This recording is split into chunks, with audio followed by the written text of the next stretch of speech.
pada wanita juga ada loh yang namanya varises di rahim. Varises di rahim, Dok? Betul, ya. Gejala yang sangat khas yaitu nyeri saat atau setelah berhubungan badan. Tapi kalau dia parah sekali, mungkin gambaran varisesnya muncul di darah sekitar alat kemaluan perempuan. Kenapa sih kok ibu hamil ini rentan varises? Jadi semua aliran darah dari kaki menuju ke jantung akan melewati vena besar di perut, nah yang namanya vena cava. Ya. Vena cava inferior. Nah ini pada kehamilan tahap lanjut itu dia akan tertekan. Ngomongin soal pembuluh darah, pasti kepikirannya penyakit jantung. Padahal banyak banget masalah lain yang berhubungan dengan pembuluh darah. Mulai dari kolesterol, diabetes, dan banyak lagi penyakit yang sebenarnya menyerang pembuluh darah kita. Nah, biar kita tahu nih gimana caranya menjaga kesehatan pembuluh darah kita, atau kalau kita udah kena, gimana sih cara kita menghadapinya dan juga pengobatannya? Hari ini aku sudah bersama dengan Dr. Marolo Pardede, spesialis BTKV. Iya. Ini bener gak penyebutannya, Dok? Betul. Spesialis BTKV. Iya. Nah ini tuh sebenarnya spesialis apa nih, Dok? Mungkin teman-teman di rumah yang masih awam tentunya belum familiar ya dengan BTKV Betul. ini. Memang ini termasuk yang langka saat ini memang ya. BTKV itu bedah toraks, kardiak, dan vaskular. Jadi artinya dia mengurus 3 hal besar. Toraks itu dada, mulai dari dinding dada, jalan nafas, jalan makanan yang dalam rongga dada, kemudian paru-paru, diafragma itu salah satu kerjaan yang kita tangani. Selain itu juga K-nya kan kardiak, berarti jantung, bukan yang pasang ring ya. Yang pasang ring adalah dokter jantung, kita adalah bedah jantungnya. Jadi yang kita kerjakan itu bypass yang saat ini secara minimal invasif, ganti atau perbaikan katup juga secara ini berkembang ke arah minimal invasif. Kemudian yang V adalah vaskular, ya berarti tentang pembuluh darah. Ini ada penyakit vena, ada penyakit arteri yang masing-masing mempunyai ciri khas yang berbeda dan penanganan yang berbeda jauh. Oke, jadi banyak banget ya, Dok, kerjaannya. Iya memang. Kalau itu kan ada spesialis jantung ya jantung doang. Kalau ini kayaknya ada. Sebenarnya jantung itu juga kalau dipanjangin dia spesialis jantung dan pembuluh darah. Betul. Tapi jadi ini pembuluh darahnya di V kita bilangnya. Di V. Iya. Oke. Ini B-nya itu kan bedah. Berarti yang berhubungan sama bedah semuanya. Betul, pembedahan. Mungkin boleh jelaskan juga buat teman-teman juga apa sih bedanya dengan spesialis jantung? Oke. Jadi dokter jantung itu yang mendiagnostik ya, mulai misalnya pasien datang dengan keluhan sesak, dengan ciri-ciri khas serangan jantung misalnya, itu yang menerima pertama kali untuk menangani adalah dokter jantung. Mulai dari diagnostik sampai pengobatan sampai dengan masuk ke dalam kateterisasi. Ya, jadi misalnya ternyata ada penyakit jantung koroner yang harus dikerjakan secara cepat. Nah, itu urusan oleh dokter jantung. Sementara kalau kita dokter bedah BTKV itu menerima rujukan lah ibaratnya. Boleh bilang dari jantung bila teman-teman dari dokter jantung itu tidak bisa menangani, misal pada kasus-kasus yang sumbatannya banyak ya, atau memang tidak bisa dilewati oleh kateter atau wire saat melakukan diagnostik. Nah itu baru bekerja sama dengan BTKV. Berarti sering banget di meja operasi kolaborasi dokter jantung dengan dokter BTKV? Kolaborasinya sebenarnya bukan di meja operasi, tapi di conference kardiak. Jadi misalnya ada pasien dipresentasikan dengan kelainannya ini gitu. Misalnya dari dokter jantung ini disarankan untuk bypass. Ya berarti kita akan membahas, setuju, nanti akan kita bypass di sini. Jadi kolaborasinya di sana. Terus di ICU nanti setelah kita operasi sebagian besar yang mengurus adalah dokter jantung, misalnya obat-obatan pompa jantungnya, pengencer darahnya itu dokter jantung. Di ruangan sampai dengan kontrol poliklinik biasanya yang mengatur sejumlah besar obat adalah dokter jantung. Sementara dokter bedahnya hanya ngurusin luka. Gitu. Kolaborasinya seperti itu. Berarti jarang kalau di dalam meja operasi gitu ya? Iya, jarang. Oke, tapi kan ada beberapa nih kelainan jantung ya kayak aritmia dan lain-lain. Nah, kapan dokter jantung yang operasi? Kapan dokter bedah yang operasi? Oke, menarik sih ini pertanyaan. Itu luas jadinya ya. Misalnya di bidang aritmia tadi. Aritmia itu memang sebagian besar dikerjakan oleh dokter jantung dengan ablasi di kamar kateterisasi. Dokter jantung akan masuk kateter dari pembuluh darah sampai mencari area yang akan diablasi. Nah, apakah dokter bedah jantung juga bisa mengablasi? Iya, kita kerjakan, tapi harus biasanya berbarengan dengan perbaikan katup. Ya, karena kalau untuk ablasi gangguan aritmianya saja itu rekomendasinya tidak sebagus bila dikerjakan oleh dokter jantung. Jadi memang kalau ada aritmia disertai dengan kelainan di katup mitral misalnya, nah kita akan perbaiki katup mitralnya, lalu kita akan mengablasi sumber dari gangguan iramanya. Oke. Nah, kalau misalkan nih dok kayak kondisi stroke ya, stroke karena pembuluh darahnya pecah atau penyumbatan pembuluh darah. Nah, itu sebenarnya cangkupan dari spesialis dokter juga atau ada spesialis lainnya? Oke, Kak. Stroke itu biasanya menangani adalah dokter saraf dan atau spesialis bedah saraf ya. Walaupun bagaimanapun juga intinya adalah kelainan di pembuluh darah. Ya. Biasanya yang terjadi rusak adalah pembuluh darah arteri. Nah, arteri itu kalau dia rusak itu terjadi penyempitan atau plak di pembuluh darahnya yang menyebabkan aliran menuju distal organ, target organ itu berkurang. Pada orang yang stroke karena iskemik atau tanpa pendarahan berarti terjadi penyempitan. Sementara bila ada stroke yang pendarahan berarti pembuluh darah arterinya pecah. Begitu. Oke. Nah, itu masuk ke dokter juga atau? Bukan. Itu penanganan oleh dokter saraf dan bedah saraf. Oke. Nah, berarti kalau misalkan dokter ini di daerah dada lah ya. Ya, di luar kepala dan otak. Di luar pembuluh darahnya. Oke. Berarti pembuluh darah tangan juga? Yes. Iya. Tangan, aorta, kaki itu area kita. Oke, ini kan aorta ya. Ini di pengalaman pribadi saya, di keluarga saya itu ada 2 yang kena aorta aneurisma aorta, betul. Yang itu dimana sebenarnya tidak bisa dicek ketika medical check up tuh nggak ke-detect gitu betul. kan. Nah, dan ini tuh aku baca-baca juga sebenarnya bisa jadi orang-orang yang tiba-tiba meninggal bilang kesannya kayak serangan jantung tapi sebenarnya aortanya yang sobek atau pecah. Yang membesar yang pecah ya. Betul. Nah, itu tuh sebenarnya apa sih dok ini aorta ini? Aorta itu adalah suatu selang besar yang keluar dari jantung di mana sebelum darah itu terdistribusi ke organ lain dia akan melewati ini. Nah, karena dia besar maka darah yang mengalir di sana juga sangat banyak ya. Bila ada gangguan misalnya pembesaran atau sobekan dan atau sampai sobek itu bahaya sekali karena kejadian yang membunuh itu sangat bisa berlangsung dengan cepat. Bayangkan kalau misalnya pecah di perut misalnya ya, itu darah yang keluar ke rongga perut bisa banyak sekali sehingga mengganggu sirkulasi darah secara umum. Oke, aorta itu ada apa sih dokternya? Panjang kah? Yes. Mulai dari keluar dari jantung di rongga dada sampai dengan di perut sebelum dia cabang masuk ke kaki. Oh, di situ tuh ada saluran aorta berarti aorta. Namanya. Itu berarti saluran aorta itu. Iya, betul. Dari jantung dia ke seluruh tubuh. Ya. Nah, itu kenapa bisa bengkak, Dok? Oke. Nah, penyebab utamanya itu biasanya hipertensi ya. Jadi kalau dia sobek ya. Kalau dia pembengkakan ya atau pelebaran biasa itu juga bisa karena faktor bawaan. Karena jaringan ikatnya ada problem. Nah, kalau dia sobek itu biasanya karena hipertensi di mana terjadi kerusakan pembuluh darah di aortanya, terjadi aterosklerosis sehingga lama-lama dia sobek, pecah dan tekanan darah yang cukup tinggi itu masuk ke dalam lapisan-lapisan di aorta sehingga dia membesar dan terancam sobek. Itu yang namanya diseksi aorta.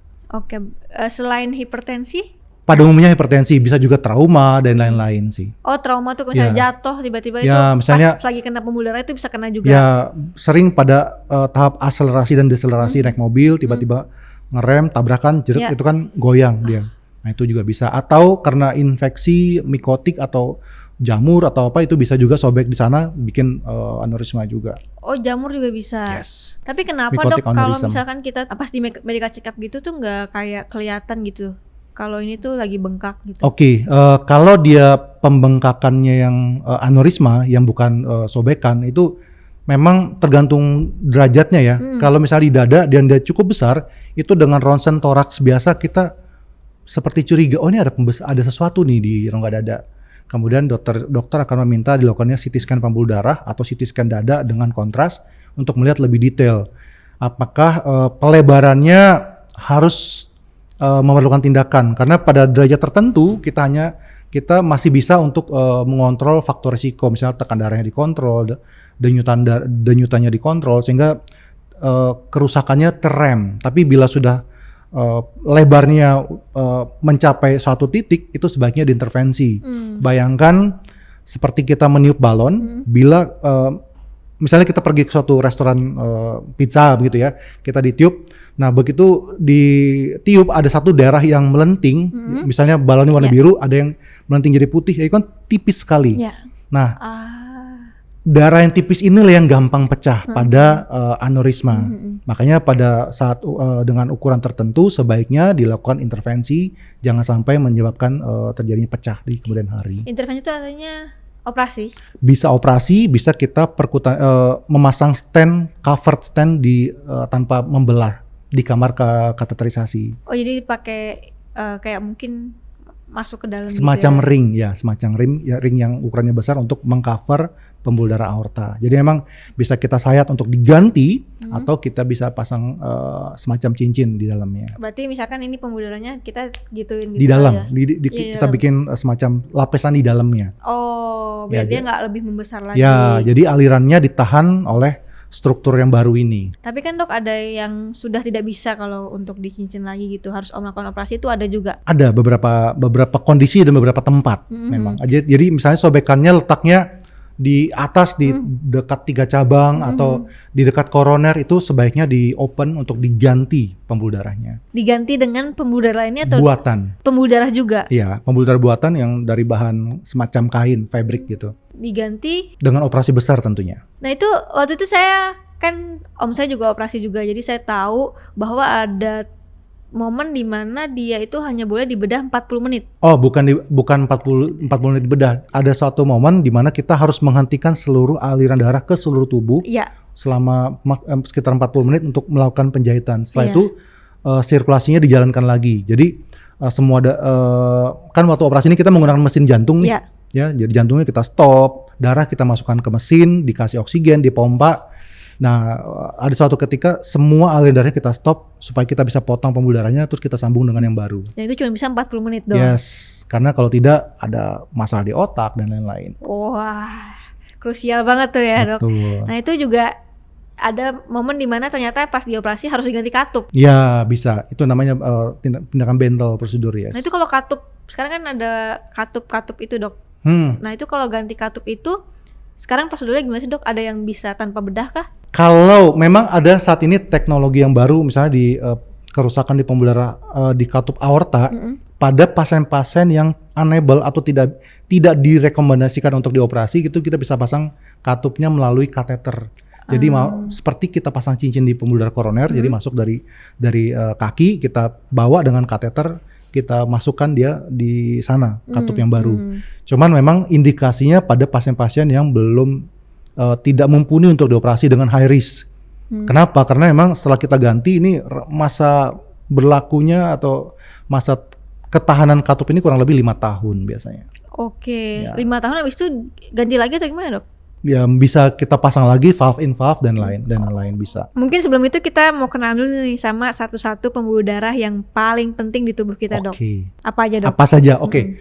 Yang paling, jadi pembuluh darah itu ada 2 ya, arteri dan vena. Arteri itu yang membawa darah bersih ke seluruh tubuh, yang konten darahnya tinggi oksigen dan nutrisi. Nah itu begitu keluar dari jantung, ada pembuluh darah koroner yang kasih makan otot jantung. Jadi walaupun jantung itu memompa darah, dia tetap harus ada pembuluh darah yang kasih makan ototnya, yang namanya pembuluh darah koroner.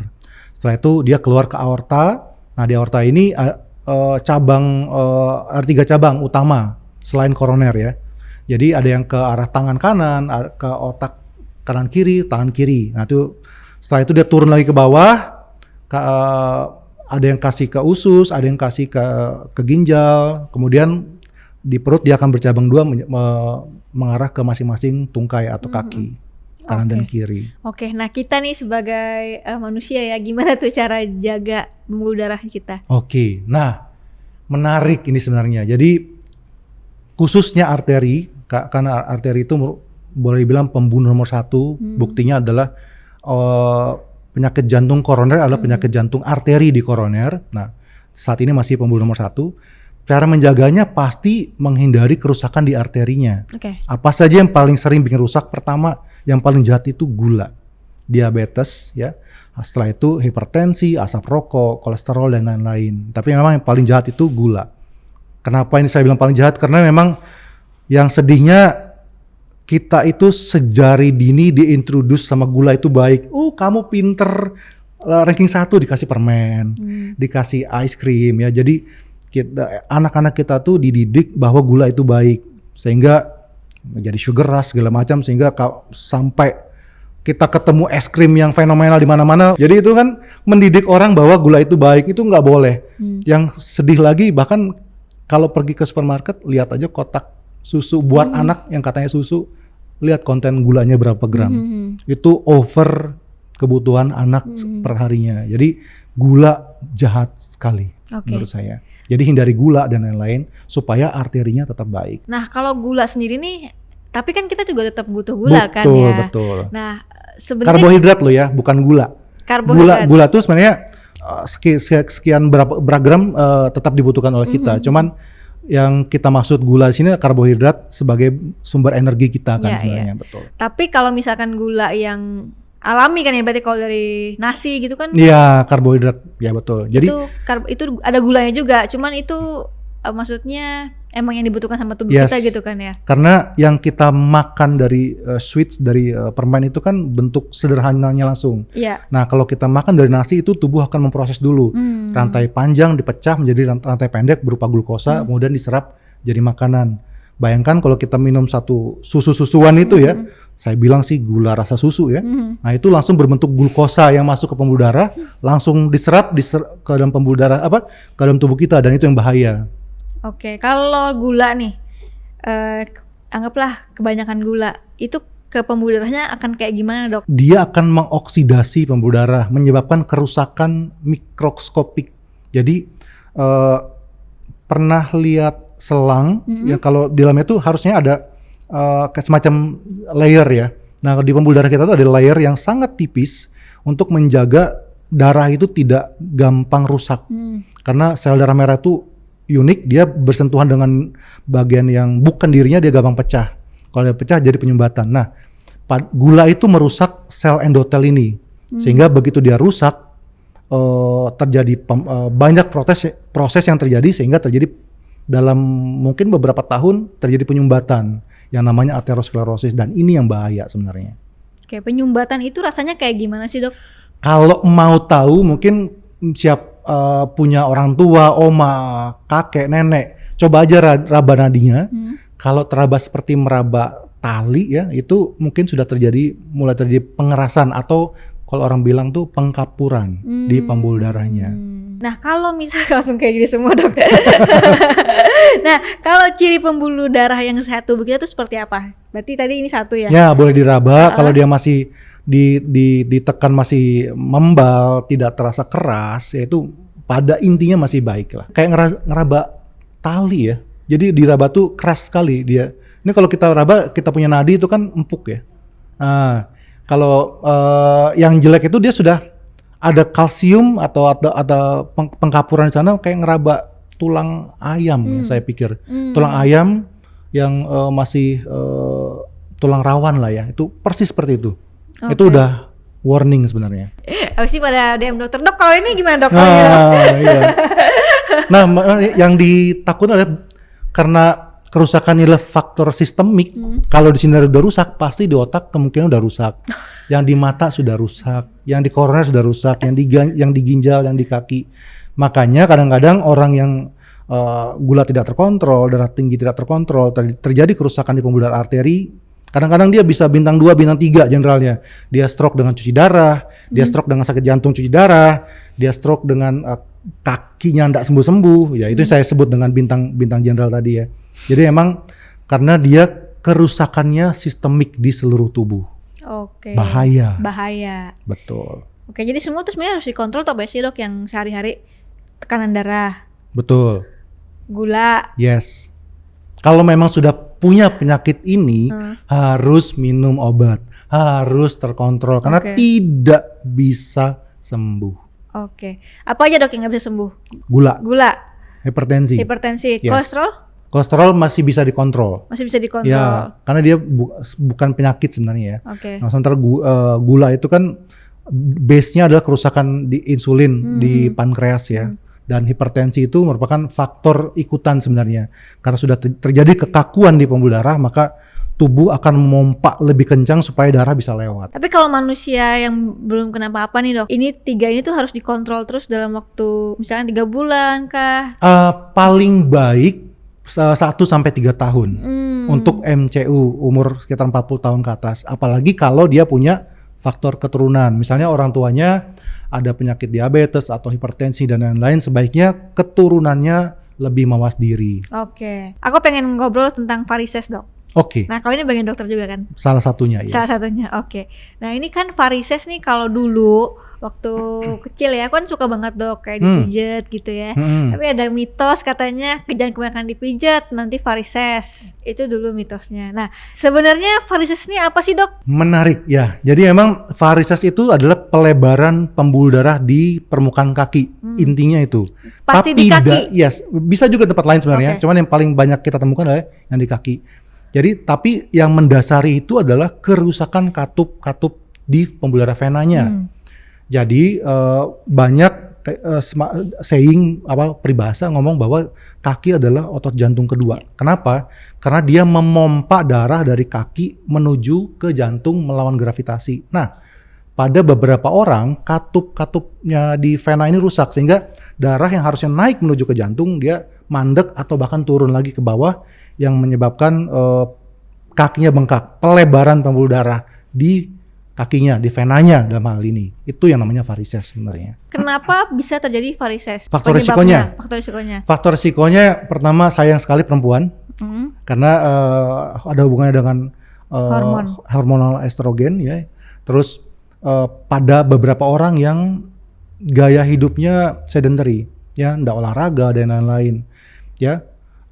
Darah yang naik menuju ke jantung itu balik lagi dengan pompa otot. Artinya bila ototnya bekerja, darahnya akan mengalir. Yang kasihan adalah misalnya beberapa profesi, misalnya driver, supir, yang di bank yang tidak banyak bergerak, itu kan dia posisinya stationary. Ototnya tidak bekerja, darahnya tidak lancar naik menuju ke jantung, tidak terpompa. Nah, lama-lama kondisi penekanan di pembuluh darah vena ini menyebabkan venanya akan melebar. Kalau venanya melebar, katup-katupnya jadi dol. Makanya makin bertambah parah lah dia punya varises. Tapi sakit nggak sih dok varises? Itu kan kalau dilihat kan kayak urat-uratnya kayak keluar ya kalau. Sayangnya varises gejala utamanya tidak sakit. Kalau dia sakit pasti ada penyebab yang lain, misal ototnya, sendinya, atau sarafnya gitu. Nah, varises itu keluhan utamanya paling banyak adalah pegel. Bahkan pasien saya tuh bilang, "Aduh, saya setiap malam habis pulang kerja minta dipijitin sama istri saya dok. Bukan saya manja loh dok," katanya. Tapi emang pegelnya minta ampun. Ya, jadi makanya muncul mitos bahwa jangan dipijat karena bikin varises. Bukan. Jadi karena dia varises, dia bikin pegel, makanya enak kalau dipijat. Oke. Gitu. Kebalik ya mitosnya ya. Oke. Berarti pegel-pegel itu juga salah satu tanda varises. Yes. Kalau pegel-pegelnya mungkin berkelanjutan lah ya. Betul. Jadi setiap hari. Satu hari kerjanya cuma duduk atau berdiri saja tapi dia pegel. Bukan habis jalan jauh, bukan habis ikut Jakarta Marathon misalnya, itu wajar kalau pegel. Tapi kalau duduk saja sehari-hari pegel sekali, itu salah satu gejala varises. Walaupun belum muncul varises di kakinya, belum ada gambaran varises di kakinya, tapi katup-katupnya udah bisa rusak dan itu yang bikin pegel. Yang kata orang varises dalam. Tapi kan kalau ada tuh orang-orang yang mungkin keluar ya. Kalau saya sih nyebutnya urat ya. Tapi Urat. sebenarnya apa sih dok? Vena tadi. Vena. Yes. Vena tuh urat. Saya kurang ngerti ya kalau kita makan bakso di urat itu namanya tendo. Tapi nggak ada urat kan di kedokteran? Itu saya bingung kayak. Terminologi urat tuh sebenarnya kalau kita makan misalnya kita bakso urat. Nah, itu sebenarnya tendo kan. Nah, gitu. Jadi vena itu yang keluar. Vena, yes. Oke. Ya kita sebut vena ya, dok. Jadi vena itu keluarnya bertahap atau gimana sih, dok? Ya, dia biasanya Begini, bayangkan kita pergi lagi ke suatu restoran Iya. pizza itu, sebelum balonnya dipompa kan dia bentuknya masih mulus, kecil. Begitu dia ditiup, dia akan mengembang, memanjang, melebar. Ya. Kalau kita kempeskan dia tetap melebar. Nah, pada orang yang varises karena dia sehari-hari menerima tekanan, si venanya menerima tekanan, maka lama-lama dia akan melebar. Begitu dia melebar, terjadi kerusakan anatomi yang tidak akan bisa pulih sebenarnya. Gitu. Itulah yang terjadi pada orang varises. Berarti keluar tuh vena-venanya. Akan makin lama, Makin makin keluar. makin Oke. parah. Sampai suatu ketika terjadi borok, kakinya menghitam. Itu merupakan derajat akhir dari stadium klinis dari varises sampai bikin borok. Tapi itu bisa disembuhkan kah, Dok, untuk varises? Varisesnya pada tahap yang udah lanjut, kita akan menyembuhkannya dengan memperbaiki sirkulasi vena dengan cara membuang vena penyebab varisesnya supaya darah yang tadinya dari vena dalam itu tidak gampang lagi turun ke bawah, seakan-akan dia lebih lancar mengalir menuju ke jantung. Itu tindakan kita sebenarnya. Oke, tapi berarti bisa sembuh, Bisa dibantu, ditolong, dikurangin. diperbaiki. Tapi Diperbaiki. untuk sembuh sempurna nggak bisa, susah. Dan bisa kambuh lagi ya. Bila tidak terjadi perubahan gaya hidup, sangat mungkin untuk kembali lagi. Dan itu bisa juga dioperasi ya, Dok ya. Yes. Cara mencegah supaya tidak terjadi varises. Yang pasti hindari faktor risikonya. Faktor risikonya apa saja sih? Yang tadi sedentary movement, sedentary lifestyle ya, nggak olahraga. Sebaiknya leg day supaya ototnya baik. Otot yang kuat, otot yang baik itu membuat pompa venanya bekerja dengan lebih baik sehingga dia akan mengurangi varises. Oke. Hindari juga obesitas. Yang pasti. Oke. Nah, kalau untuk ibu hamil kan tadi juga rentan banget ya Yes, untuk varises, varises ya. betul. Dan kebetulan faktor risikonya juga kebanyakan perempuan ya. Betul. Kenapa sih kok ibu hamil ini rentan varises? Oke, jadi semua aliran darah dari kaki menuju ke jantung akan melewati vena besar di perut, nah yang namanya vena cava. Ya. Vena cava inferior. Nah ini pada kehamilan tahap lanjut itu dia akan tertekan. Karena vena cavanya tertekan, maka aliran darah venanya lambat, sirkulasinya tidak lancar, gampang terjadi varises. Oke, berarti pas lewat perut tuh ketekan sama si bayi, gitu ya. Betul. Jadi yang tadinya mungkin bisa seret jadi agak ketahan alirannya, betul. Makanya bisa balik lagi ke bawah gitu ya, Dok. Yes. Makanya sangat dianjurkan kontrol gula, terus pakai stocking sebaiknya. Dan kalau misal duduk ya diselonjorkan untuk memperbaiki sirkulasi darah. Kalau varises nih, menurut dokter bahaya nggak sih, Dok, kalau misalkan dibiarin? Kayak misalkan, oh ya udah pegel-pegel setiap hari, ya udahlah nggak apa-apa gitu. Ya, bila tidak bertambah grade-nya sih nggak masalah ya. Mungkin dia pegel tapi dia pakai stocking varises setiap hari sehingga sirkulasi darahnya makin lancar, oke. Tapi pada tahap yang lanjut, yang kita takuti adalah pertama yang tadi borok, yang bisa bikin luka yang tidak sembuh, infeksi di kulit dan lain-lain. Yang kedua adalah perlambatan aliran darah di vena di kaki yang menyebabkan deep vein thrombosis atau terbentuknya bekuan darah di tungkai atau di vena dalam. Yang bahaya adalah bila bekuan darah ini lepas, dia mengalir menuju ke jantung, menuju ke paru-paru, menutup aliran darah di paru-paru sehingga pasiennya sesak bahkan bisa sampai meninggal. Oh, oke. Itu yang terparah walaupun sangat-sangat jarang. Nah, kalau misalkan ada tanda-tanda varises nih, Dok, kayak misalkan udah mulai keluar-keluar tadi venanya, itu langsung ke dokter spesialis BTKV berarti ya? Boleh. Bisa juga ya? Bisa. Oke. Nah, sebenarnya pada wanita juga ada loh yang namanya varises di rahim. Varises di rahim, Dok? Betul, ya. Ini unik sebenarnya. Jarang orang sadar. Keluhannya itu seperti hanya pegel berat di daerah perut bagian tengah. Ya, biasanya sih pasien-pasien seperti ini datang ke saya itu dan melalui dokter kebidanan sih, dikonsul dengan gejala yang sangat khas yaitu nyeri saat atau setelah berhubungan badan. Oke. Ya, jadi wanitanya akan merasa kesakitan sehingga sangat-sangat menolak bila diajak berhubungan badan. Nah, ini akibat ada pembesaran varises di rahimnya menyebabkan penekanan dan nyeri. Oleh karena itu ini problem yang krusial dan banyak orang yang nggak ngerti. Ternyata ada problem varises di rahimnya. Oke, berarti rahimnya itu dari luar nggak kelihatan. Dari luar nggak kelihatan. Dari luar nggak kelihatan, tapi gejalanya khas. sakit saat berhubungan atau setelah berhubungan badan. Terus bila dia berdiri lebih dari 15 menit itu terasa pegel dan berat di perut bagian tengah. Mungkin Pusar kalau kali ya, pusar. ya betul dari situ. Mungkin kalau kata orang bilang tuh seperti turun peranakan. Oh. Nah itu oke. kemungkinan kalau dilakukan pemeriksaan Lanjutan. USG transvaginal atau dilakukan MRI perut itu banyak ketemu varises di rahimnya. Oke, dan itu bisa diobatin kah? Yes, diobatin sih mungkin akan mengurangi gejalanya, tapi tindakan yang paling tepat adalah saya melakukan embolisasi atau menutup pembuluh darah vena yang menyebabkan dia varises. Kayak yang tadi dokter bilang di awal itu ya dok ya? Yes, di kamar kateterisasi. Jadi di mana pembuluh darah yang menyebabkan Refluksnya ya, atau menyebabkan langsung gangguan aliran venanya akan kita tutup. Oh. Sehingga dia flow-nya akan jadi lebih baik, gejalanya menghilang. Oke. Itu berarti kalau di bagian perut di pusar lah bisa Sekitar dibilang ya. sekitar pusar ke bawah. Jadi mungkin yang tadi ada kendala-kendala atau keluhan-keluhan yang tadi dokter sebutkan Dan itu gejalanya khas yang tadi. bisa jadi varises di Rahimnya, betul. Oke. Nggak kelihatan ya dari luar ya? Nggak kelihatan. Kalau yang kaki kan kelihatan tuh dok, bisa kelihatan. Ya, tapi kalau dia parah sekali, mungkin gambaran varisesnya muncul di darah sekitar alat kemaluan perempuan. Itu yang bagian yang sudah parah sekali muncul di sana. Tapi beberapa pasien saya tidak ada gambaran seperti itu. Itu berarti di rahimnya dok ya? Kalau dicek dari USG atau MRI kelihatan, yes. Oke. Kalau cowok berarti nggak bisa? Kalau cowok namanya varikokel, yang bila orang mau tes militer itu dicek tuh ada varikokel atau enggak.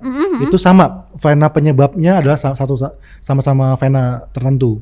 Tindakan juga sama. Itu di perut juga dia? Kalau di laki-laki itu di biji kemaluannya. Varikokel tuh varises di biji kemaluan.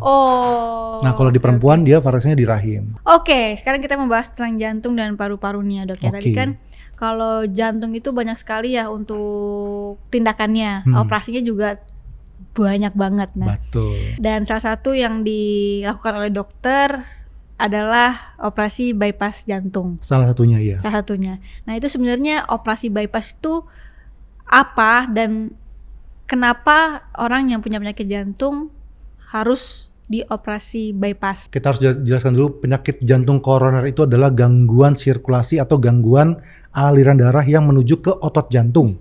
Jadi otot jantung itu kan untuk dia berdetak, memompa itu perlu makanan dan oksigen juga. Yang kasih makan adalah pembuluh darah koroner. Nah, pada orang yang sakit jantung koroner terjadi penyumbatan di sana, sehingga pada keadaan tertentu untuk bergerak sakit atau sesak. Untuk mengatasi ini maka aliran darahnya harus dikembalikan supaya lebih lancar sehingga jantungnya bisa bekerja dengan baik. Caranya bagaimana? Pertama, bila sumbatannya tidak terlalu banyak ya, itu masih sangat direkomendasikan untuk dipasang cincin atau diring oleh dokter jantung. Nah, bila sumbatannya sudah banyak dan memang oleh dokter jantung disarankan untuk dilakukan bypass, baru itu dirujuk ke ahli bedah BTKV untuk dilakukan operasi bypass. Berarti yang bypass itu udah pasti dokter bedah jantung. Yes. Oke. Nah, ada nggak sih dok pengalaman mungkin operasi yang paling lama dan paling sulit? Operasi paling lama dan paling sulit itu ya aorta tadi. Aorta. Di bidang bedah jantung tuh yang paling lama dan paling sulit untuk mengganti aorta, mengganti katupnya sekalian itu. Jadi itu paling ini nggak sih dok, paling kayak 40 menit doang gitu. Ya, stop sirkulasinya. Iya. Oke. Tapi operasinya sendiri mungkin total bisa lebih lama. 6 jam ya? 6 jaman. Kita sekarang bahas tentang penyakit degeneratif nih ya. Di konten dokter kan banyak yang bahas soal pasien diabetes. Betul. Kondisi seperti apa penderita diabetes ini harus konsultasi dengan dokter BTKV? Oke. Berarti harus dilihat target organnya. Ya. Jadi orang diabetes dengan cuci darah itu ke kita untuk operasi akses cuci darah. Orang diabetes dengan penyakit jantung koroner ke kita untuk bypass koroner. Orang diabetes dengan luka di kaki yang tidak kunjung sembuh itu akan ke kita untuk memperbaiki aliran di kakinya, bisa diring, dibalon atau di bypass ke kita juga supaya luka di kakinya cepat sembuh, menghindari amputasi. Jadi tergantung target organnya. Atau bila orang diabetes dengan gangguan aliran ke otak, stroke, berarti ke teman-teman saya di neurologi atau bedah saraf. Nah, kalau sering kesemutan nih dok ya kan, orang langsung bilang nih, ini mungkin kolesterolnya tinggi nih. Ya. Sebenarnya kondisi kesemutan itu tuh kenapa sih dok bisa kesemutan? Kesemutan itu adalah gangguan di saraf artinya. Jadi terjadi kerusakan di saraf yang menyebabkan hambatannya terganggu. Nah, yang paling sering itu gula juga bisa bikin ya kerusakan di saraf, atau saraf yang terjepit juga bisa mengakibatkan gangguan kesemutan. Kalau kita kan sering kalau lama jongkok gitu, nah itu kan bangun-bangun kesemutan. Ya, betul. Itu karena aliran darahnya ke stop sementara atau gimana, Dok? Bisa karena itu, bisa juga karena emang sarafnya yang kejepit. Sarafnya kejepit, ketekuk, itu yang bikin dia seperti tingling gitu ya, seperti kebas. Oke, nah kalau misalkan stroke nih Dok ya, kapan pasien stroke ditangani oleh dokter BTKV? Pasien stroke yang ke BTKV itu mungkin bila ada gangguan di pembuluh darah karotisnya, penyempitan di sana, sehingga aliran darah yang menuju ke otak terganggu dan terjadi istilahnya stroke iskemik. Tapi biasanya kami akan menyerahkan kasus-kasus seperti ini ke teman-teman di bedah saraf atau di neurologi intervensi atau di radiologi intervensi untuk penanganan lebih lanjut. Oke. Walaupun kami bisa mengerjakannya, tapi biasanya kita sudah membagi kewenangan klinis lah ya, gitu. Nah, mungkin ada nggak Dok cerita menarik dari pasien dokter gitu yang bisa di-share-kan? Di setiap bagian saya tangani banyak kasus menariknya. Yang pertama, misalnya yang tadi pasien varises sebenarnya, karena seperti saya sebutkan di depan bahwa orang-orang varises itu ada luka, dan pernah saya menangani pasien, kamu ini diabetes ya, jadi dia pergi konsultasi ke beberapa tempat, selalu ditanya apakah diabetes atau bukan, lain-lain. Dan ternyata itulah kena varisesnya. Dia dioperasi, pergi ke perawatan lukanya nggak sembuh-sembuh. Begitu saya tangani penyebab utamanya, yaitu varisesnya, lukanya sembuh dalam waktu nutup ya nggak nyampe 2 minggu gitu. Sudah terbentuk penyembuhan luka. Itu yang menarik. Yang lain misalnya pasien yang paling happy sebenarnya pasien jantung. Ya, pasien yang tadinya let's say opa udah sesak saat beraktivitas, nggak bisa gendong cucu dan lain-lain ya. Kemudian kita lakukan bypass yang saat ini kita kerjakan secara minimal invasif tanpa memotong tulang dada. Pasca tindakan dia langsung nafas enak Dok, nafas saya katanya. Jadi itu sebagai dokter kita happy sekali. Kemudian dia pulang, dia cerita dia bisa beraktivitas jauh lebih baik daripada sebelumnya. Saya bisa gendong cucu, saya bisa main sama cucu. Itu kesenangan tersendiri buat seorang dokter. Iya. Oke, mungkin terakhir Dok. Nah, dokter mau sampaikan apa buat teman-teman di rumah yang nonton yang mungkin masih awam banget nih ya, apa sih buat jaga kesehatan kita? Oke, jadi sebenarnya hidup sehat itu penting supaya kita jangan sampai ketemu dokter, apalagi dokter seperti saya ya. Saya obrak-obrak jantungnya segala macam ya. Hidup sehat dengan cara istirahat yang cukup, kontrol apa yang kita makan, entah itu konten nutrisinya ya, gulanya dan lain-lain. Atasi stres, jangan dihindari. Kita hidup pasti stres, apalagi di Jakarta. Keluarnya udah macet ya. Jadi atasi stres ya. Dengan hidup seperti ini, maka makin jauh kita, makin sehat kita, makin jarang kita ketemu dengan dokter. Jadi menurut saya sih bukannya once apple per day keep the doctors away ya. Jadi hidup sehat itu akan menjauhkan dokter. Menurut saya sih begitu. Oke dokter, terima kasih banyak sudah hadir dan sudah memberikan informasi banyak banget tentang pembuluh darah. Jadi kita paham ya sedikit banyak tentang dokter BTKV. Ya. Oke. Thank you banget dokter. Terima kasih juga. Sehat-sehat juga. Sehat selalu.